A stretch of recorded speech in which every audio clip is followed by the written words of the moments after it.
El Camino a Cristo, capítulo 8. El secreto del crecimiento. En la Biblia se llama nacimiento al cambio de corazón por el cual somos hechos hijos de Dios. También se lo compara con la germinación de la buena semilla sembrada por el labrador. De igual modo, los que están recién convertidos a Cristo son como niños recién nacidos, creciendo a la estatura de hombres en Cristo Jesús.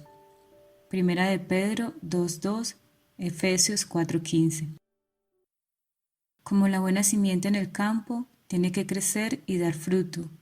Isaías dice que serán llamados árboles de justicia, plantados por Jehová mismo, para que Él sea glorificado.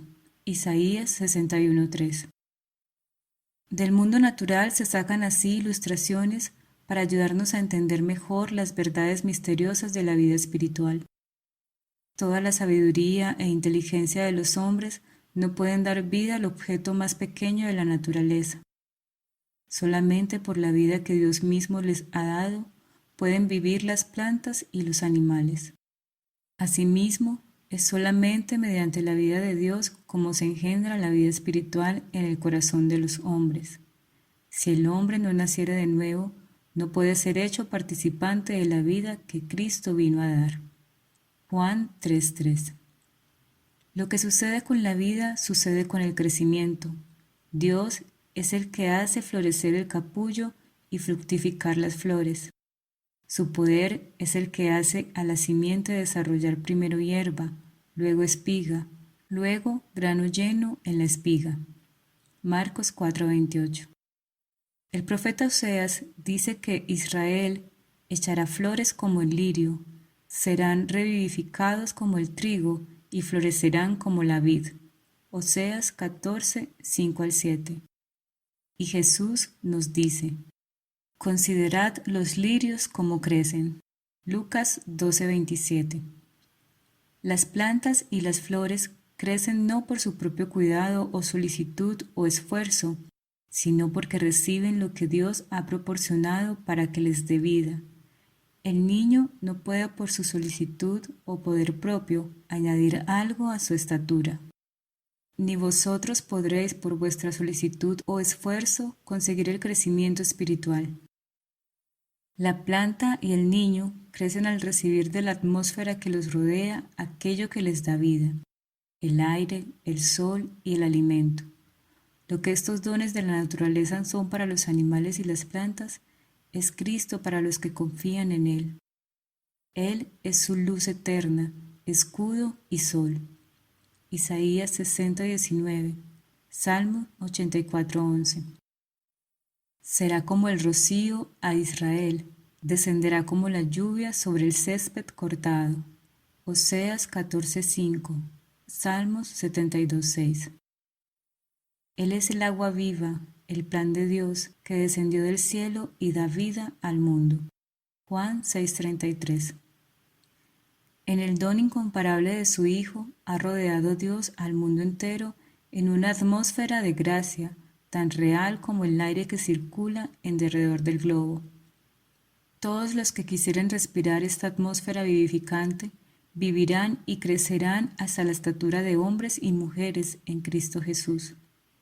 Como la flor se torna hacia el sol a fin de que los brillantes rayos le ayuden a perfeccionar su belleza y simetría, así debemos tornarnos hacia el sol de justicia, a fin de que la luz celestial brille sobre nosotros, para que nuestro carácter se transforme a la imagen de Cristo.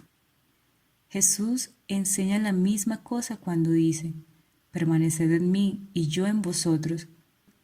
Como no puede el sarmiento llevar fruto de sí mismo si no permaneciera en la vid, así tampoco vosotros si no permaneciereis en mí. Porque separados de mí nada podéis hacer. Juan 15:4-5. Así también vosotros necesitáis del auxilio de Cristo para poder vivir una vida santa, como la rama depende del tronco principal para su crecimiento y fructificación. Fuera de él no tenéis vida. No hay poder en vosotros para resistir la tentación o para crecer en la gracia o en la santidad. Morando en él podéis florecer. Recibiendo vuestra vida de él, no os marchitaréis ni seréis estériles. Seréis como el árbol plantado junto a arroyos de aguas. Muchos tienen la idea de que deben hacer alguna parte de la obra solos. Ya han confiado en Cristo para el perdón de sus pecados, pero ahora procuran vivir rectamente por sus propios esfuerzos, mas tales esfuerzos se desvanecerán. Jesús dice, porque separados de mí nada podéis hacer. Nuestro crecimiento en la gracia, nuestro gozo, nuestra utilidad, todo depende de nuestra unión con Cristo. Solamente estando en comunión con Él diariamente, a cada hora, permaneciendo en Él, es como hemos de crecer en la gracia. Él no es solamente el autor, sino también el consumador de nuestra fe. Cristo es el principio, el fin, la totalidad. Estará con nosotros no solamente al principio y al fin de nuestra carrera, sino en cada paso del camino. David dice, a Jehová he puesto siempre delante de mí, porque estando Él a mi diestra, no resbalaré. Salmo 16:8. Preguntaréis tal vez, ¿cómo permaneceremos en Cristo? Del mismo modo en que lo recibisteis al principio, de la manera pues que recibisteis a Cristo Jesús el Señor, así andad en Él. El justo vivirá por la fe. Colosenses 2:6, Hebreos 10:38. Habéis profesado daros a Dios, con el fin de ser enteramente suyos, para servirle y obedecerle, y habéis aceptado a Cristo como vuestro Salvador. No podéis por vosotros mismos expiar vuestros pecados o cambiar vuestro corazón, mas habiéndoos entregados a Dios, creísteis que por causa de Cristo Él hizo todo esto por vosotros. Por la fe llegasteis a ser de Cristo, y por la fe tenéis que creer en Él, dando y tomando a la vez. Tenéis que darle todo, el corazón, la voluntad, la vida, daros a Él para obedecer todos sus requerimientos, y debéis tomar todo, a Cristo, la plenitud de toda bendición, para que habite en vuestro corazón y para que sea vuestra fuerza, vuestra justicia, vuestra eterna ayuda, a fin de que os dé poder para obedecerle. Conságrate a Dios todas las mañanas, haz de esto tu primer trabajo, sea tu oración. Tómame, oh Señor, como enteramente tuyo. Pongo todos mis planes a tus pies. Úsame hoy en tu servicio. Mora conmigo y sea toda mi obra hecha en ti. Este es un asunto diario. Cada mañana conságrate a Dios por ese día. Somete todos tus planes a Él para ponerlos en práctica o abandonarlos según te lo indicare su propia providencia. Sea puesta así tu vida en las manos de Dios y será cada vez más semejante a la de Cristo. La vida en Cristo es una vida de reposo. Puede no haber éxtasis de la sensibilidad, pero debe haber una confianza continua y apacible. Vuestra esperanza no está en vosotros, está en Cristo. Vuestra debilidad está unida a su fuerza, vuestra ignorancia a su sabiduría, vuestra fragilidad a su eterno poder. Así que no debéis miraros a vosotros, ni depender de vosotros, mas mirad a Cristo, pensad en su amor, en su belleza, en la perfección de su carácter. Cristo en su abnegación, Cristo en su humillación, Cristo en su pureza y santidad, Cristo en su incomparable amor. Esto es lo que debe contemplar el alma, amándole, imitándole, dependiendo enteramente de Él, es como seréis transformados a su semejanza. Jesús dice, permaneced en mí. Estas palabras dan idea de descanso, estabilidad, confianza. También nos invita, venid a mí y os daré descanso. Mateo 11:28. Las palabras del salmista expresan el mismo pensamiento. Confía calladamente en Jehová y espérale con paciencia. Isaías asegura que en quietud y confianza será vuestra fortaleza. Salmos 37:7, Isaías 30:15. Este descanso no se funda en la inactividad, porque la invitación del Salvador, la promesa de descanso, está unida con el llamamiento del trabajo. Tomad mi yugo sobre vosotros y hallaréis descanso. Mateo 11:29. El corazón que más plenamente descansa en Cristo es el más ardiente y activo en el trabajo para Él. Cuando el hombre dedica muchos pensamientos a sí mismo, se aleja de Cristo, manantial de fortaleza y vida. Por esto Satanás se esfuerza constantemente por mantener la atención apartada del Salvador e impedir así la unión y comunión del alma con Cristo. Los placeres del mundo, los cuidados de la vida y sus perplejidades y tristezas, las faltas de otros o vuestras propias faltas e imperfecciones, hacia alguna de estas cosas o hacia todas ellas, procura desviar la mente. No seáis engañados por sus maquinaciones. A muchos que son realmente concienzudos y que desean vivir para Dios, los hace también detenerse a menudo en sus faltas y debilidades, y al separarlos así de Cristo, espera obtener la victoria. No debemos hacer de nuestro yo el centro de nuestros pensamientos, ni alimentar ansiedad ni temor acerca de si seremos salvos o no. Todo esto es lo que desvía el alma de la fuente de nuestra fortaleza. Encomendad vuestra alma al cuidado de Dios y confiad en Él. Hablad de Jesús y pensad en Él. Piérdase en Él vuestra personalidad. Desterrad toda duda, disipad vuestros temores. Decid con el apóstol Pablo, y ya no vivo yo, sino que Cristo vive en mí. Y aquella vida que ahora vivo en la carne, la vivo por la fe en el Hijo de Dios, el cual me amó y se dio a sí mismo por mí. Gálatas 2:20. Reposad en Dios, Él puede guardar lo que le habéis confiado. Si os ponéis en sus manos, Él os hará más que vencedores por aquel que nos amó. Cuando Cristo se humanó, se unió a sí mismo a la humanidad con un lazo de amor que jamás romperá poder alguno, salvo la elección del hombre mismo. Satanás constantemente nos presenta engaños para inducirnos a romper este lazo, elegir separarnos de Cristo. Sobre esto necesitamos velar, luchar, orar, para que ninguna cosa pueda inducirnos a elegir otro maestro, pues estamos siempre libres para hacer esto. Mas tengamos los ojos fijos en Cristo, y Él nos preservará.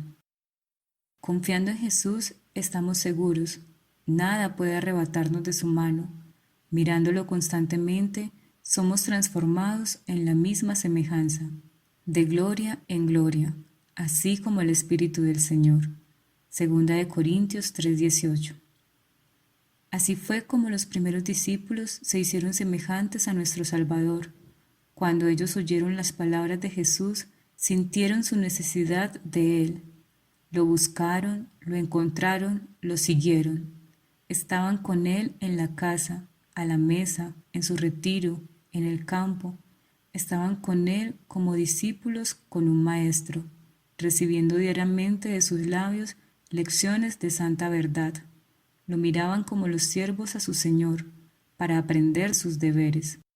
Aquellos discípulos eran hombres sujetos a las mismas debilidades que nosotros. Santiago 5:17. Tenían la misma batalla con el pecado, necesitaban la misma gracia a fin de poder vivir una vida santa. Aún Juan, el discípulo amado, el que más plenamente llegó a reflejar la imagen del Salvador, no poseía naturalmente esa belleza de carácter. No solamente hacía valer sus derechos y ambicionaba honores, sino que era impetuoso y se resentía bajo las injurias. Mas cuando se le manifestó el carácter de Cristo, vio sus defectos y el conocimiento de ellos lo humilló. La fortaleza y la paciencia, el poder y la ternura, la majestad y la mansedumbre que él vio en la vida diaria del Hijo de Dios llenaron su alma de admiración y amor. De día en día era su corazón atraído hacia Cristo, hasta que se olvidó de sí mismo por amor a su Maestro. Su genio resentido y ambicioso cedió al poder transformador de Cristo. La influencia generadora del Espíritu Santo renovó su corazón. El poder del amor de Cristo transformó su carácter. Este es el resultado seguro de la unión con Jesús. Cuando Cristo habita en el corazón, la naturaleza entera se transforma. El Espíritu de Cristo y su amor ablandan el corazón, someten el alma y elevan los pensamientos y deseos a Dios y al cielo. Cuando Cristo ascendió a los cielos, la sensación de su presencia permaneció aún con los que le seguían. Era una presencia personal, llena de amor y luz. Jesús, el Salvador, que había andado y conversado y orado con ellos, que había hablado a sus corazones palabras de esperanza y consuelo, fue arrebatado de ellos al cielo mientras les comunicaba aún un mensaje de paz, y los acentos de su voz: «He aquí, yo estoy con vosotros todos los días hasta el fin del mundo», llegaban todavía a ellos, cuando una nube de ángeles los recibió. Mateo 28:20. Había ascendido al cielo en forma humana. Sabían que estaba delante del trono de Dios, como amigo y salvador suyo todavía, que sus simpatías no habían cambiado, que estaba aún identificado con la doliente humanidad. Estaba presentando delante de Dios los méritos de su propia sangre. Estaba mostrándole sus manos y sus pies traspasados, como memoria del precio que había pagado por sus redimidos. Sabían que Él había ascendido al cielo para prepararles lugar y que vendría otra vez para llevarlos consigo. Al congregarse, después de su ascensión, estaban ansiosos de presentar sus peticiones al Padre en el nombre de Jesús.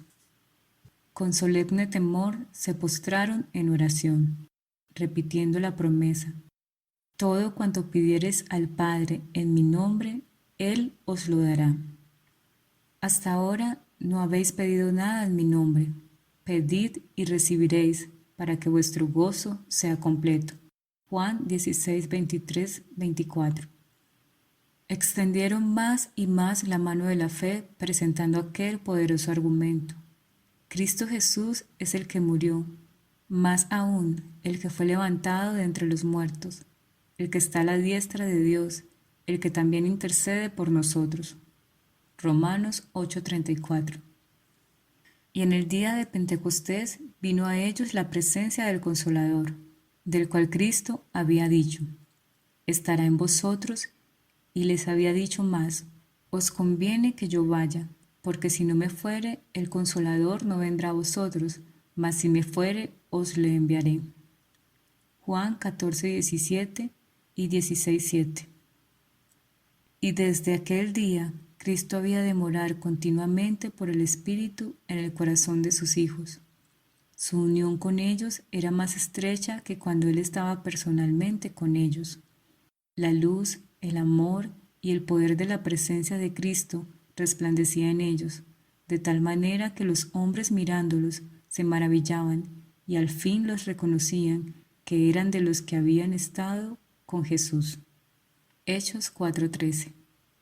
Todo lo que Cristo fue para sus primeros discípulos, desea hacerlo para sus hijos hoy, porque en su última oración realizada con el pequeño grupo de discípulos que reunió a su alrededor, dijo: «No ruego solamente por estos, sino por aquellos también que han de creer en mí por medio de la palabra de ellos».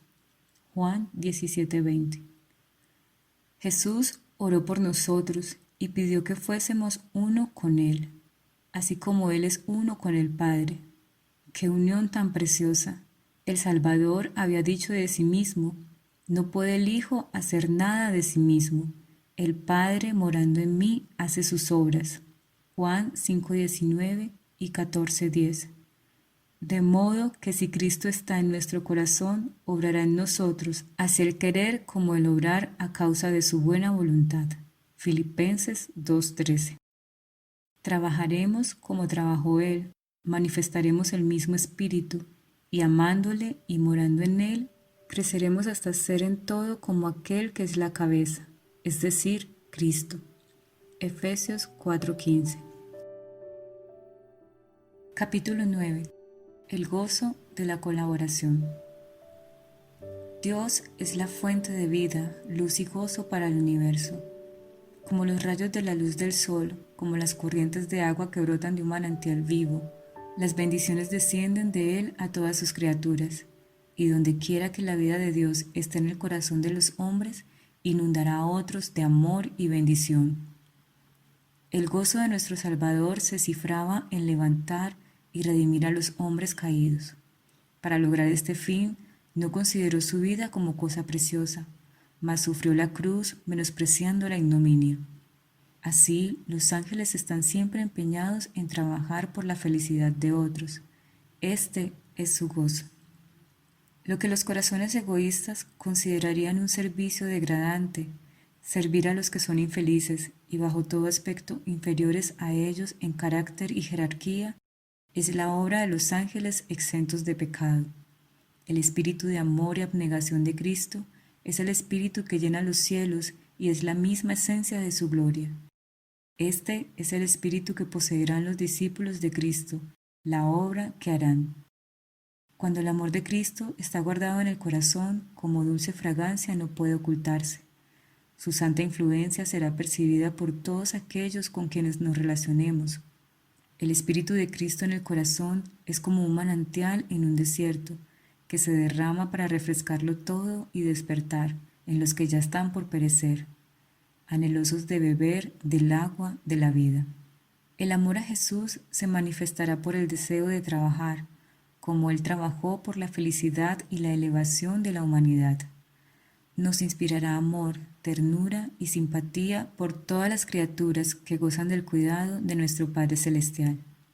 La vida terrenal del Salvador no fue una vida de comodidad y devoción a sí mismo, sino que trabajó con un esfuerzo persistente, ardiente, infatigable por la salvación de la perdida humanidad. Desde el pesebre hasta el Calvario, siguió la senda de la abnegación y procuró estar libre de tareas arduas, duros viajes y penosísimo cuidado y trabajo. Dijo: el Hijo del Hombre no vino para ser servido, sino para servir y para dar su vida en rescate por muchos. Mateo 20:28. Tal fue el gran objeto de su vida.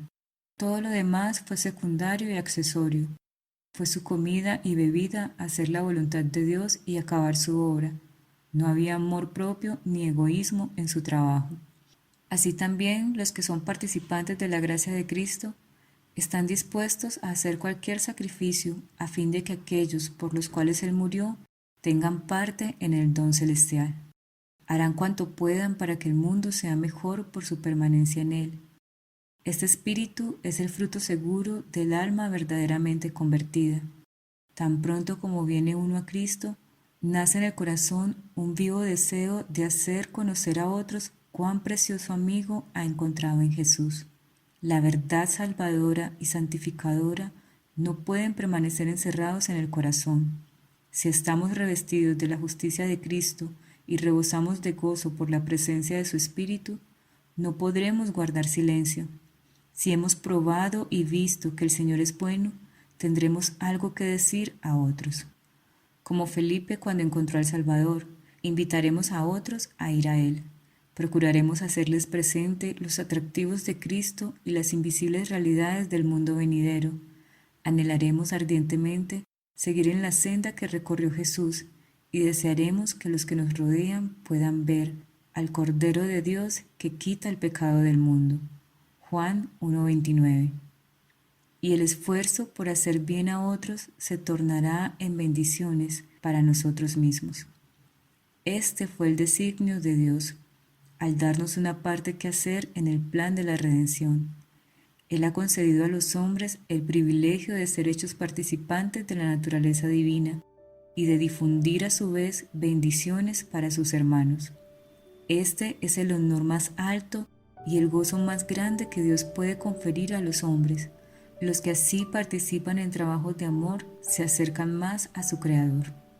Dios podría haber encomendado el mensaje del Evangelio y de toda la obra del ministerio de amor a los ángeles del cielo. Podría haber empleado otros medios para llevar a cabo su obra, pero en su amor infinito quiso hacernos colaboradores con Él, con Cristo y con los ángeles, para que participásemos de la bendición, del gozo y de la elevación espiritual que resultan de este abnegado ministerio. Somos inducidos a simpatizar con Cristo, asociándonos a sus padecimientos. Cada acto de sacrificio personal por el bien de otros robustece el espíritu de caridad en el corazón y lo une más fuertemente al Redentor del mundo, quien siendo él rico, por vuestra causa se hizo pobre, para que vosotros, por medio de su pobreza, llegaseis a ser ricos. Segunda de Corintios 8, 9. Y solamente cuando cumplimos así el designio que Dios tenía al crearnos, puede la vida ser una bendición para nosotros. Si trabajáis como Cristo quiere que sus discípulos trabajen y ganen almas para Él, sentiréis la necesidad de una experiencia más profunda y de un conocimiento más grande de las cosas divinas, y tendréis hambre y sed de justicia. Abogaréis con Dios y vuestra fe se robustecerá, y vuestra alma beberá en abundancia de la fuente de la salud. El encontrar oposición y pruebas os llevará a la Biblia y a la oración. Creceréis en la gracia y en el conocimiento de Cristo, y adquiriréis una rica experiencia. El trabajo desinteresado por otros da al carácter profundidad, firmeza y amabilidad parecidas a la de Cristo. Trae paz y felicidad al que lo realiza. Las aspiraciones se elevan, no hay lugar para la pereza o el egoísmo. Lo que de esta manera ejerzan las gracias cristianas crecerán y se harán fuertes para trabajar por Dios. Tendrán claras percepciones espirituales, una fe firme y creciente, y un acrecentado poder en la oración. El Espíritu de Dios, que mueve su espíritu, pone en juego las sagradas armonías del alma, en respuesta al toque divino. Los que así se consagran a un esfuerzo desinteresado por el bien de otros, están obrando ciertamente su propia salvación. El único modo de crecer en la gracia es haciendo desinteresadamente la obra que Cristo ha puesto en nuestras manos. Comprometernos, en la medida de nuestra capacidad, a ayudar y beneficiar a los que necesitan la ayuda que podemos darles. La fuerza se desarrolla con el ejercicio, la actividad es la misma condición de la vida. Los que se esfuerzan en mantener una vida cristiana, aceptando pasivamente las bendiciones que vienen por la gracia, sin hacer nada por Cristo, procuran simplemente vivir comiendo sin trabajar. Pero el resultado de esto, tanto en el mundo espiritual como en el temporal, es siempre la degeneración y decadencia. El hombre que rehusara ejercitar sus miembros pronto perdería todo el poder de usarlos. También el cristiano que no ejercita las facultades que Dios le ha dado, no solamente dejará de crecer en Cristo, sino que perderá la fuerza que tenía. La Iglesia de Cristo es el agente elegido por Dios para la salvación de los hombres. Su misión es extender el Evangelio por todo el mundo, y la obligación recae sobre todos los cristianos. Cada uno de nosotros, hasta donde lo permitan sus talentos y oportunidades, tiene que cumplir con la comisión del Salvador. El amor de Cristo que nos ha sido revelado nos hace deudores a cuantos no lo conocen. Dios nos dio luz no solo para nosotros, sino para que la derramemos sobre ellos. Si los discípulos de Cristo comprendiesen su deber, habría 1000 heraldos del Evangelio a los gentiles donde hoy hay uno, y todos los que no pudieran dedicarse personalmente a la obra, la sostendrían con sus recursos, simpatías y oraciones. Y habría de seguro más ardiente trabajo por las almas en los países cristianos. No necesitamos ir a tierras de paganos, ni aún dejar el pequeño círculo del hogar. Si es ahí a donde el deber nos llama a trabajar por Cristo. Podemos hacer esto en el seno del hogar, en la iglesia, entre aquellos con quienes nos asociamos y con quienes negociamos. Nuestro Salvador pasó la mayor parte de su vida terrenal trabajando pacientemente en la carpintería de Nazaret. Los ángeles ministradores servían al Señor de la vida mientras caminaba con campesinos y labradores, desconocido y no honrado. Él estaba cumpliendo su misión tan fielmente mientras trabajaba en su humilde oficio, como cuando sanaba a los enfermos o caminaba sobre las olas tempestuosas del mar de Galilea. Así, en los deberes más humildes y en las posiciones más bajas de la vida, podemos andar y trabajar con Jesús.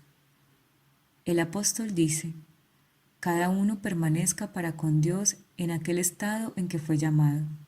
1 Corintios 7:24. El hombre de negocios puede dirigir sus negocios de un modo que glorifique a su maestro por su fidelidad. Si es verdadero discípulo de Cristo, pondrá en práctica su religión en todo lo que haga y revelará a los hombres el Espíritu de Cristo. El obrero manual puede ser un diligente y fiel representante de aquel que se ocupó en los trabajos humildes de la vida entre las colinas de Galilea. Todo aquel que lleva el nombre de Cristo debe obrar de tal modo que los otros, viendo sus buenas obras, sean inducidos a glorificar a su Creador y Redentor. Muchos se excusan de poner sus dones al servicio de Cristo, porque otros poseen mejores dotes y ventajas. Ha prevalecido la opinión de que solamente los que están especialmente dotados tienen que consagrar sus habilidades al servicio de Dios. Muchos han llegado a la conclusión de que el talento se da solo a cierta clase favorecida, excluyendo a otros que por supuesto no son llamados a participar de las faenas ni de los galardones. Mas no lo indica así la parábola. Cuando el señor de la casa llamó a sus siervos, dio a cada uno su trabajo. Con espíritu amoroso podemos ejecutar los deberes más humildes de la vida como para el Señor. Colosenses 3:23. Si tenemos el amor de Dios en nuestro corazón, se manifestará en nuestra vida. El suave olor de Cristo nos rodeará y nuestra influencia elevará y beneficiará a otros. No debéis esperar mejores oportunidades o habilidades extraordinarias para empezar a trabajar por Dios.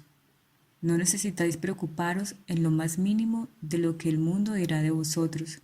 Si vuestra vida diaria es un testimonio de la pureza y sinceridad de vuestra fe, y los demás están convencidos de vuestros deseos de hacerles bien, vuestros esfuerzos no serán enteramente perdidos. Los más humildes y más pobres de los discípulos de Jesús pueden ser una bendición para otros.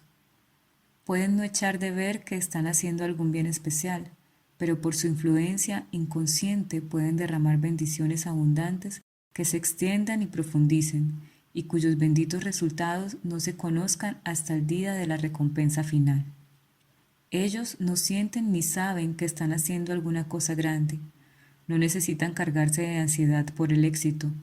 Tienen solamente que seguir adelante con tranquilidad, haciendo fielmente la obra que la providencia de Dios indique, y su vida no será inútil. Sus propias almas crecerán cada vez más a la semejanza de Cristo. Son colaboradores de Dios en esta vida, y así se están preparando para la obra más elevada y el gozo sin sombra de la vida venidera. Capítulo 10. ¿Cómo nos habla Dios? Son muchas las formas en que Dios está procurando dársenos a conocer y ponernos en comunión con Él. La naturaleza habla sin cesar a nuestros sentidos. El corazón que está preparado quedará impresionado por el amor y la gloria de Dios, tal como se revelan en las obras de sus manos. El oído atento puede escuchar y entender las comunicaciones de Dios por las cosas de la naturaleza. Los verdes campos, los elevados árboles, los botones y las flores, la nubecilla que pasa, la lluvia que cae, el arroyo que murmura, las glorias de los cielos, hablan a nuestro corazón y nos invitan a conocer a aquel que lo hizo todo. Nuestro Salvador entrelazó sus preciosas lecciones con las cosas de la naturaleza, los árboles, los pájaros, las flores, los valles, las colinas, los lagos y los hermosos cielos, así como los incidentes y las circunstancias de la vida diaria, fueron todos ligados a las palabras de verdad, a fin de que sus lecciones fuesen así traídas a menudo a la memoria, aun en medio de los cuidados de la vida de trabajo del hombre. Dios quiere que sus hijos aprecien sus obras y se deleiten en la sencilla y tranquila hermosura con que Él ha adornado nuestra morada terrenal.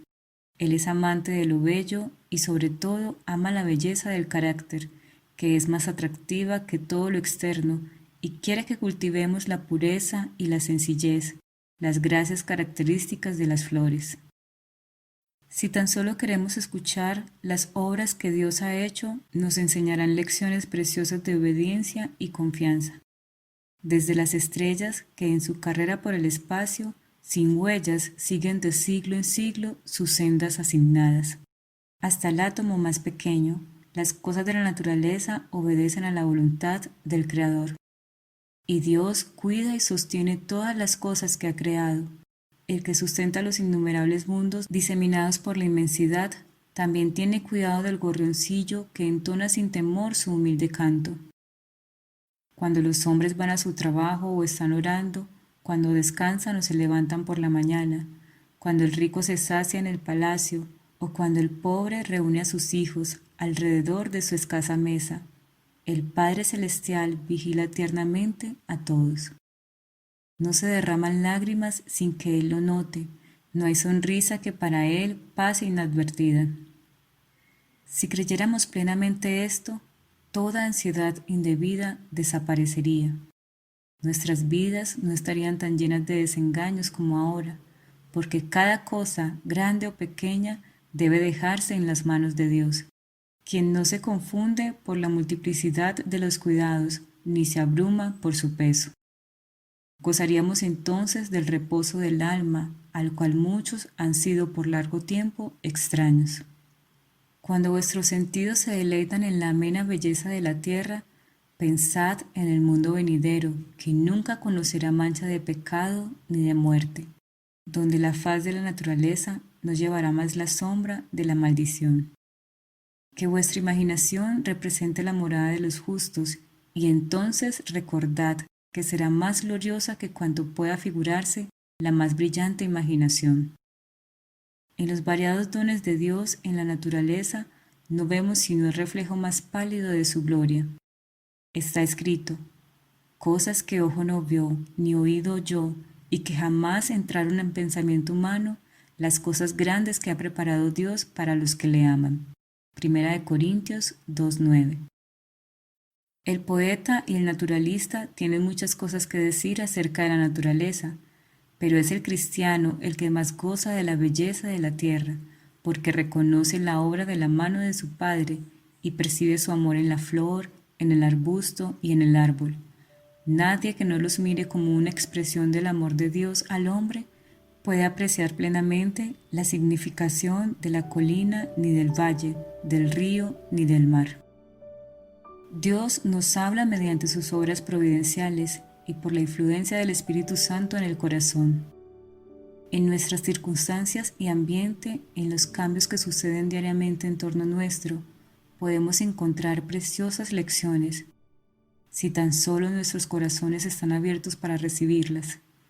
El salmista, trazando la obra de la providencia divina, dice: la tierra está llena de la misericordia de Jehová. Salmos 33:5. Quien sea sabio, observe estas cosas y consideren todas las misericordias de Jehová. Salmos 107:43. Dios nos habla también en su palabra. En ella tenemos en líneas más claras la revelación de su carácter, de su trato con los hombres y de la gran obra de la redención. En ella se nos presenta la historia de los patriarcas y profetas y de otros hombres santos de la antigüedad. Ellos eran hombres sujetos a las mismas debilidades que nosotros. Santiago 5:17. Vemos cómo lucharon entre descorazonamientos como los nuestros, cómo cayeron bajo tentaciones como hemos caído nosotros, y sin embargo cobraron nuevo valor y vencieron por la gracia de Dios. Y recordándolos, nos animamos en nuestra lucha por la justicia. Al leer el relato de los preciosos sucesos que se les permitió experimentar, la luz, el amor y la bendición que les tocó gozar y la obra que hicieron por la gracia a ellos dada, el Espíritu que los inspiró enciende en nosotros un fuego de santo celo y un deseo de ser como ellos en carácter y de andar con Dios como ellos. Jesús dijo de las Escrituras del Antiguo Testamento: y cuánto más cierto es esto acerca del Nuevo. Ellas son las que dan testimonio de mí. Juan 5:39. El Redentor, aquel en quien vuestra esperanza de vida eterna se concentra. Sí, la Biblia entera nos habla de Cristo, desde el primer relato de la creación, de la cual se dice: sin Él nada de lo que es hecho fue hecho. Juan 1:3. hasta la última promesa: He aquí yo vengo presto. Apocalipsis 22:12. Leemos acerca de sus obras y escuchamos su voz. Si deseáis conocer al Salvador, estudiad las Santas Escrituras. Llenad vuestro corazón de las palabras de Dios. Son el agua viva que apaga vuestra sed. Son el pan vivo que descendió del cielo. Jesús declara: a menos que comáis la carne del Hijo del Hombre y bebáis su sangre, no tendréis vida en vosotros. Y al explicarse, dice: las palabras que yo os he hablado, espíritu y vida son. Juan 6:53 y 63. Nuestros cuerpos viven de lo que comemos y bebemos, y lo que sucede en la vida natural sucede en la espiritual. Lo que meditamos es lo que da tono y vigor a nuestra naturaleza espiritual. El tema de la redención es un tema que los ángeles desean escudriñar. Será la conciencia y el canto de los redimidos durante las interminables edades de la eternidad. ¿No es un pensamiento digno de atención y estudio ahora? La infinita misericordia y el amor de Jesús, el sacrificio hecho en nuestro favor, demanda de nosotros la más seria y solemne reflexión. Debemos espaciarnos en el carácter de nuestro querido Redentor e Intercesor. Debemos meditar sobre la misión de aquel que vino a salvar a su pueblo de sus pecados.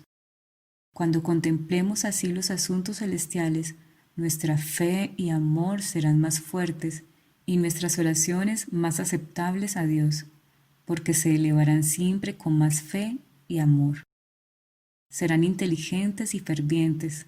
Habrá una confianza constante en Jesús y una experiencia viva y diaria en su poder de salvar completamente a todos los que van a Dios por medio de Él. A medida que meditemos en la perfección del Salvador, desearemos ser enteramente transformados y renovados conforme a la imagen de su pureza. Nuestra alma tendrá hambre y sed de ser hecha como aquel a quien adoramos. Mientras más concentremos nuestros pensamientos en Cristo, más hablaremos de Él a otros y lo representaremos ante el mundo. La Biblia no fue escrita solamente para el hombre erudito. Al contrario, fue destinada a la gente común. Las grandes verdades necesarias para la salvación están presentadas con tanta claridad como la luz del mediodía, y nadie equivocará o perderá el camino, salvo los que sigan su juicio privado en vez de la voluntad divina tan claramente revelada. No debemos conformarnos con el testimonio de ningún hombre en cuanto a lo que enseñan las Santas Escrituras, sino que debemos estudiar las palabras de Dios por nosotros mismos. Si dejamos que otros piensen por nosotros, nuestra energía quedará mutilada y limitadas nuestras aptitudes. Las nobles facultades del alma pueden perder tanto por no ejercitarse en temas dignos de su concentración, que lleguen a ser incapaces de penetrar la profunda significación de la palabra de Dios. La inteligencia se desarrollará si se emplea en investigar la relación de los asuntos de la Biblia, comparando texto con texto y lo espiritual con lo espiritual. No hay ninguna cosa mejor para fortalecer la inteligencia que el estudio de las Santas Escrituras. Ningún libro es tan potente para elevar los pensamientos, para dar vigor a las facultades, como las grandes y ennoblecedoras verdades de la Biblia. Si se estudiara la palabra de Dios como se debe, los hombres tendrían una grandeza de espíritu, una nobleza de carácter y una firmeza de propósito que raramente puede verse en estos tiempos. No se saca sino un beneficio muy pequeño de una lectura precipitada de las Sagradas Escrituras. Uno puede leer toda la Biblia y quedarse, sin embargo, sin ver su belleza o comprender su sentido profundo y oculto. Un pasaje estudiado hasta que su significado nos parezca claro y evidente sus relaciones con el plan de la salvación es de mucho más valor que la lectura de muchos capítulos sin un propósito determinado y sin obtener ninguna instrucción positiva. Tened vuestra Biblia a mano, para que cuando tengáis oportunidad la leáis. Retened los textos en vuestra memoria. Aún al ir por la calle, Podéis leer un pasaje y meditar en él hasta que se grabe en la mente. No podemos obtener sabiduría sin una atención verdadera y un estudio con oración. Algunas porciones de la Santa Escritura son en verdad demasiado claras para que se puedan entender mal, pero hay otras cuyo significado no es superficial, para que se vea a primera vista. Se debe comparar pasaje con pasaje. Debe haber un escudriñamiento cuidadoso y una reflexión acompañada de oración, y tal estudio será abundantemente recompensado. Como el minero descubre vetas de precioso metal ocultos debajo de la superficie de la tierra, así también el que perseverantemente escudriña la palabra de Dios buscando sus tesoros ocultos, encontrará verdades de mayor valor que se ocultan de la vista del investigador descuidado. Las palabras de la inspiración, examinadas en el alma, serán como ríos de agua que emanan de la fuente de la vida. Nunca se debe estudiar la Biblia sin oración. Antes de abrir sus páginas debemos pedir la iluminación del Espíritu Santo, y ésta nos será dada. Como Natanael vino a Jesús el Salvador y exclamó: «He aquí verdaderamente un israelita, en quien no hay engaño». Dícele Natanael: «¿De dónde me conoces?». Jesús respondió y dijo: «Antes que Felipe te llamara, cuando estabas debajo de la higuera, te vi». Juan 1, 47, 48. Así también nos verá Jesús en los lugares secretos de oración, si lo buscamos para que nos dé luz, para saber lo que es la verdad. Los ángeles del mundo de luz estarán con los que busquen con humildad de corazón la dirección divina. El Espíritu Santo exalta y glorifica al Salvador. Es su oficio presentar a Cristo, la pureza de su justicia y la gran salvación que tenemos por Él. Jesús dice: «Él tomará de lo mío y os lo anunciará». Juan 16:14. El Espíritu de verdad es el único maestro eficaz de la verdad divina. ¿Cuánto no estimará Dios a la raza humana, siendo que dio a su Hijo para que muriese por ella, y manda a su Espíritu para que sea el maestro y continuo guía del hombre? Sea nuestro querer diario estudiar su palabra y encontrar en ella el tesoro más valioso para nuestras vidas. El Señor les bendiga.